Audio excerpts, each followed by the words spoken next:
La rivière Erdre prend sa source à Erdre en Anjou et se jette dans la Loire à Nantes par l'intermédiaire de l'écluse Saint-Félix. Elle mesure 98 km de long. On peut naviguer sur 25 km entre Nantes et Nort-sur-Erdre.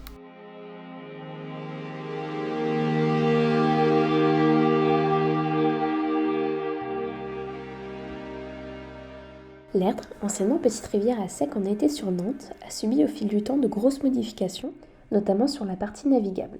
Au XIXe siècle, Napoléon donna l'ordre d'aménager le canal de Nantes à Brest, favorisant ainsi l'échange commercial et faisant de l'Erdre une section du réseau navigable breton.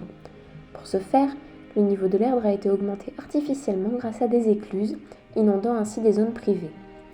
Du XVIe au XXe siècle, il servait de voie fluviale majeure pour le transport des hommes et des marchandises.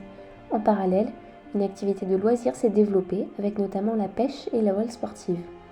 En 1934, face aux difficultés du passage de l'eau dans la ville de Nantes, on inaugure le nouveau cours de l'Erdre qui passe dans un tunnel de 740 mètres pour déboucher dans le canal Saint-Félix. Entre 1938 et 1942, l'Erdre va subir le comblement de son ancien lit à l'actuel cours des 50 otages, inaugurant ainsi l'Erdre d'aujourd'hui qui fonctionne la moitié de l'année comme une rivière et l'autre comme un grand plan d'eau.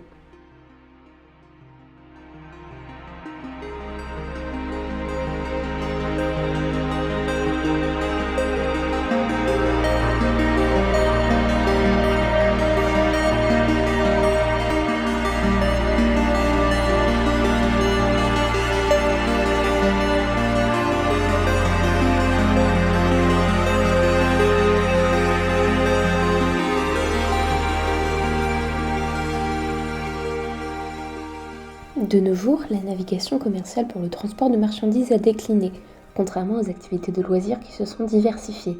Un suivi sanitaire a été mis en place et est organisé par l'Eden pour garantir la sécurité des usagers.